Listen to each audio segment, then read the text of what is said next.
السلام علیکم۔ فرعون تاریخ میں وہ ظالم بادشاہ گزرا ہے جس نے خدائی دعویٰ کیا تھا، جس کے ظلم کی داستانوں سے تاریخ کے اوراق بھرے پڑے ہیں۔ بنی اسرائیل کو غلام بنا کر ان پر بڑے ظلم ڈھائے تھے۔ اپنی باندی اور اپنی بیوی حضرت آسیہ رضی اللہ تعالیٰ عنہا پر ظلم کے پہاڑ توڑ کر ان کو شہید کر ڈالا تھا۔ آخرکار اللہ تعالیٰ نے اس کو اس کے تکبر کے ساتھ دریائے نیل میں غرق کر دیا، اس کی حکومت کو نست و نابود اور تہس نہس کر ڈالا اور رہتی دنیا تک کے لیے اس کو عبرت کا نشان بنا کر یہ بات ثابت کر دی کہ تکبر کا انجام صرف بربادی ہے اور تکبر صرف اللہ کی چادر ہے۔ فرعون کے محل میں ایک عورت فرعون کی بیٹیوں کے بال سنوارا کرتی تھی۔ ایک بار وہ فرعون کی بیٹی کے بال سنوار رہی تھی کہ اس کے ہاتھ سے کنگھی نیچے گر گئی۔ جب وہ کنگھی اٹھانے لگی تو انہوں نے اللہ کا نام لیا۔ جب اس باندی نے اللہ رب العزت کا نام لیا تو فرعون کی بیٹی سمجھ گئی کہ یہ تو میرے والد کو معبود نہیں مانتی بلکہ حضرت موسیٰ علیہ السلام کے اللہ پر ایمان رکھتی ہے۔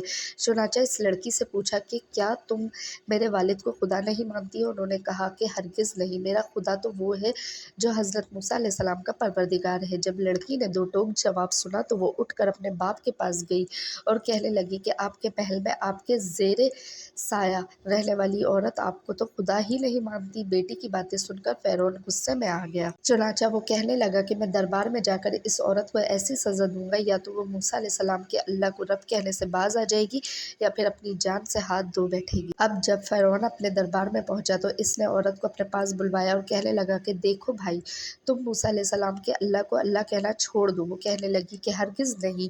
تو اس نے اس کو بڑا ڈرایا دھمکایا، مگر وہ کہنے لگی کہ اب تم جو کچھ کر سکتے ہو کر لو، میں پیچھے نہیں ہٹوں گی۔ اس کا یہ دلیرانہ جواب سن کر فرعون نے اسے اپنی انا کا مسئلہ بنا لیا۔ چنانچہ فرعون نے حکم دیا کہ اس کو زمین پر لٹا دیا جائے، تو انہیں زمین پر لٹا دیا گیا۔ پھر حکم دیا کہ ان کے دونوں ہاتھ پاؤں میں کیلیں گاڑ دی جائیں۔ چنانچہ ان کے پاؤں میں کیلیں گاڑ دی گئیں تاکہ وہ حرکت نہ کر سکے۔ اسی دوران وزیر آیا اور اس نے فرعون سے کہا کہ اس کی ایک دودھ پیتی چھوٹی سی بچی بھی ہے، اگر اس کی بیٹی کو اس کے سامنے ہی قتل کر دو گے تو یہ اپنی ممتا سے مجبور ہو کر آپ کی بات مان جائے گی۔ اس کے بعد فرعون نے اس کی اس دودھ پیتی بچی کو گھر سے بلوایا اور اسے اس کے سینے پر لٹا دیا۔ پھر فرعون کہنے لگا کہ میں تمہاری اس بچی کو تمہارے ہی سامنے قتل کر دوں گا۔ اس باندی نے فرعون کو اتنی بڑی دھمکی سن کر بھی یہ کہنے لگی کہ اب میرے دل میں اطمینان اتنا بھر چکا ہے کہ میں اپنی آنکھوں سے اپنی بیٹی کو خون میں لت پت تڑپتا تو دیکھ سکتی ہوں، مگر میں اپنے ایمان کا خون نہیں دیکھ سکتی۔ چنانچہ باندی کے سینے پر ہی ان کی معصوم بچی کی گردن کاٹ دی گئی۔ جب وہ بچی ٹھنڈی ہو گئی تو فرعون کہنے لگا کہ اب ہم تمہیں قتل کر دیں گے۔ تو وہ کہنے لگی کہ تو جو مرضی چاہے کر لے، میں پیچھے نہیں ہٹوں گی۔ بالآخر اس ظالم نے ان کو بھی شہید کر دیا۔ اس کے بعد فرعون جب مشاطہ کو شہید کروا کر اپنے گھر پہنچا تو اپنی بیوی حضرت آسیہ رضی اللہ تعالیٰ عنہا سے کہنے لگا، آج یہ واقعہ پیش آیا ہے کہ میں نے ایک عورت کو عبرتناک سزا دی ہے۔ اس کی بیوی نے کہا، ارے تیرا ناس ہو، تو نے ایک معصوم بچی کی جان بھی لی اور ایک بے گناہ عورت کا بھی قتل کر دیا۔ فرعون کہنے لگا، میں نے اس کو اس کے لیے عبرتناک سزا دی ہے کہ وہ مجھے خدا نہیں مانتی تھی۔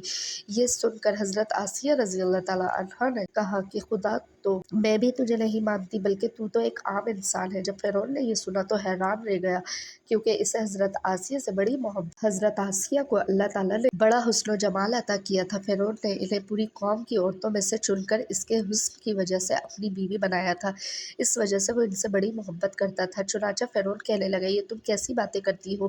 وہ کہنے لگی، میں بالکل ٹھیک کہہ رہی ہوں کہ تو جھوٹا ہے، پروردگار تو وہی ہے جس کا پیغام لے کر حضرت موسیٰ علیہ السلام تشریف لائے ہیں۔ فرعون نے یہ بات سنی تو اسے بہت غصہ آیا، لہٰذا کہنے لگا کہ میں تمہارا بھی وہی حشر کرواؤں گا جو میں نے مشاطہ کا کروایا ہے۔ وہ کہنے لگی، تو جو چاہتا ہے کر لے میرے ساتھ، میرا پروردگار ہے۔ اب میں نے یہ فیصلہ کر لیا ہے کہ میں اپنے پروردگار کو بھی کبھی نہیں چھوڑ سکتی، البتہ تیری ہر چیز کو لات مار سکتی ہوں۔ جب اس نے یہ باتیں سنی تو وہ پھر دربار آیا اور اس نے پھر سے لوگوں کو جمع کیا اور کہنے لگا کہ دیکھو یہ کتنی بڑی سازش ہو گئی ہے، موسیٰ علیہ السلام نے میری بیوی کو بھی بہکا لیا ہے۔ آج میں اس عورت کو یا تو مار ڈالوں گا یا پھر وہ اپنی بات سے ہٹ جائے گی۔ چنانچہ اس نے حضرت آسیہ کو گرفتار کروا لیا۔ ایک وقت تھا کہ وہ ملکہ تھی اور ان کے اشارے پر نوکر چاکر بھاگ بھاگ کر کام کیا کرتے تھے۔ لوگ احترام کی وجہ سے ان کی طرف آنکھ اٹھا کر بھی نہیں دیکھتے تھے، اور آج وہ فرعون کے دربار میں ملزم بن کر کھڑی تھی، صرف اللہ کی محبت میں۔ پھر فرعون نے حضرت آسیہ سے کہنے لگا کہ تو اتنے عالیشان محل میں رہتی ہے، اتنی نعمتوں میں پلی ہے اور میں نے تجھے اپنی محبوبہ بنایا ہے، لیکن میں